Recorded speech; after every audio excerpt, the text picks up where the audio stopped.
இன்றைக்கி ஒரு unboxing video தான் பார்க்க போகிறோம். ஃப்ளிப்கார்ட்டில் நான் சீட்ஸ் ஆர்டர் போட்டிருந்தேன். அதான் எப்படி இருக்குன்னு பார்க்க போகிறோம்.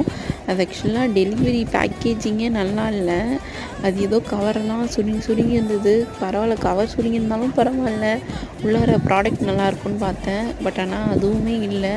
எல்லாமே இன்னமும் பழைய அந்த பழைய சீட்ஸ் மாதிரி இருந்துச்சு. நல்லாவும் இல்லை, நிறைய டேமேஜ். எல்லாம் நம்ம நார்மலாக லைஃப்பில் யூஸ் பண்ணுற சீட்ஸ் தான். டிஃப்ரெண்ட்டாக இருக்கும்னு பார்த்தேன், இல்லை. பட் ஆனால் நான் பார்த்தது வந்து 35 வெரைட்டிஸ் ஆஃப் சீட்ஸ் பார்த்தேன். ஆனால் ரிசீவ் ஆனது என்னமோ 15 தான். குவாலிட்டியும் நல்லா இல்லை. ஆனால் இதில் ஒரே ஒரு சீட் மட்டும்தான் டிஃப்ரெண்ட்டாக இருந்தது. மற்றபடி எல்லாமே சேம், நம்ம நார்மலாக யூஸ் பண்ணுறது, நமக்கு நார்மலாக கிடைக்கிறது தான். இது வந்து நம்ம ஆர்டர் போட்டு தான் வாங்கணும்னு கிடையாது. இந்த மாதிரி நீங்கள் ஆன்லைனில் ஏதாவது சீட்ஸ் ஆர்டர் போட்டு அது நல்லா இருந்துச்சா இல்லையான்ட்டு கமெண்ட்டில் சொல்லுங்கள். இந்த வீடியோ பிடிச்சிருந்தா லைக், ஷேர், மறக்காமல் சப்ஸ்கிரைப் பண்ணிவிடுங்க.